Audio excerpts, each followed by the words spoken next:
వెను తిరిగి వస్తుంది కాలం, రేపుగా మన పాపగా పుడుతుంది సరికొత్తగా.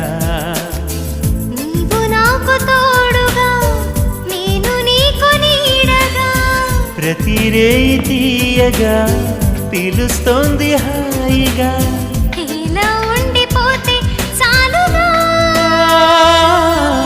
నువ్వంటే నాకిష్టమని అన్నది నా ప్రతి శ్వాస.